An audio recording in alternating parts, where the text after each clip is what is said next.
From Dublin to Tanay.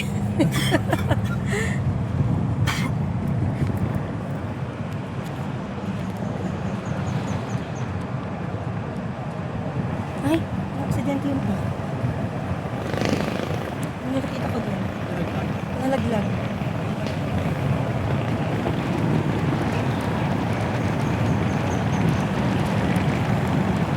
Nagbibideo lang tayo dito na motor. Kaya nga pa eh.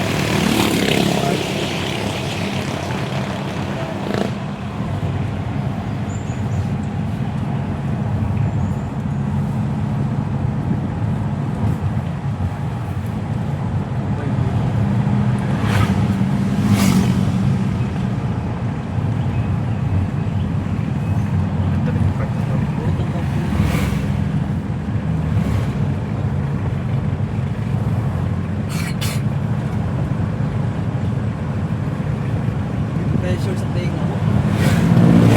Lumunok anak, lumunok. Lumunok.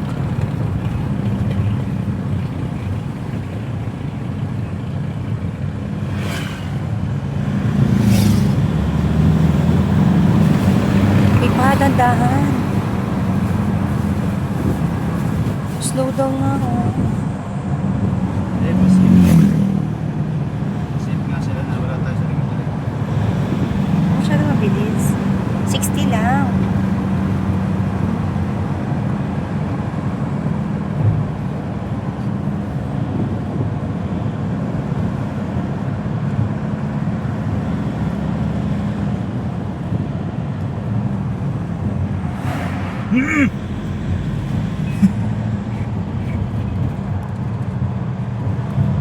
Diba? Nakakatakot mga kamote.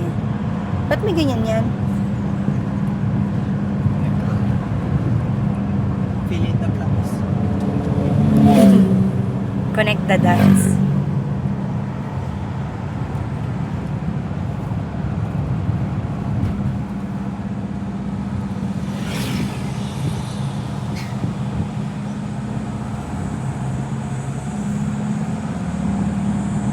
Enjoy the road. Mamaya, napaputok na yan.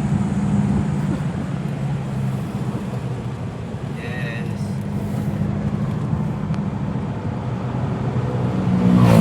Sarap po.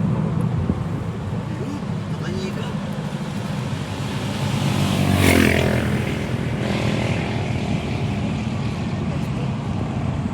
Kaya may plastic ka pa? Eh, lo kayo, ang ganda-ganda ng daan. Ay, nahilo. Naka-Christmas ka kasi te. Hangin naman to. Eh, sina-absorb mo yung hangin natin. Tubig, oh. Papalingas pa.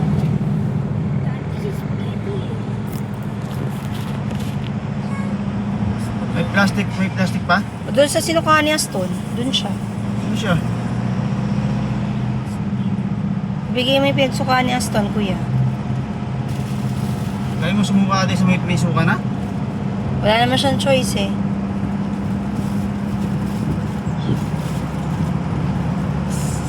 Sumuka na? Tignan na lang. Hindi siguro kung gano'ng kadami yung suka. Baka may kaibang tanggalin ko yung plastic dyan. Hindi na nga siya makakalayas.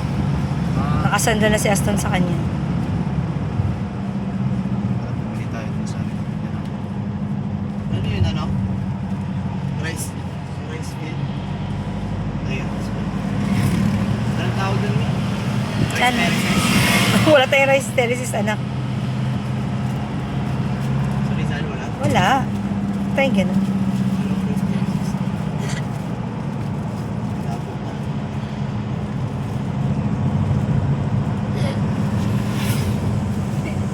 Tawa ba siya? Iyak tawa ba? Sumusuka ka sa may suka na. Ang sakit sa ilong pa naman niya. Puga kami ng suka.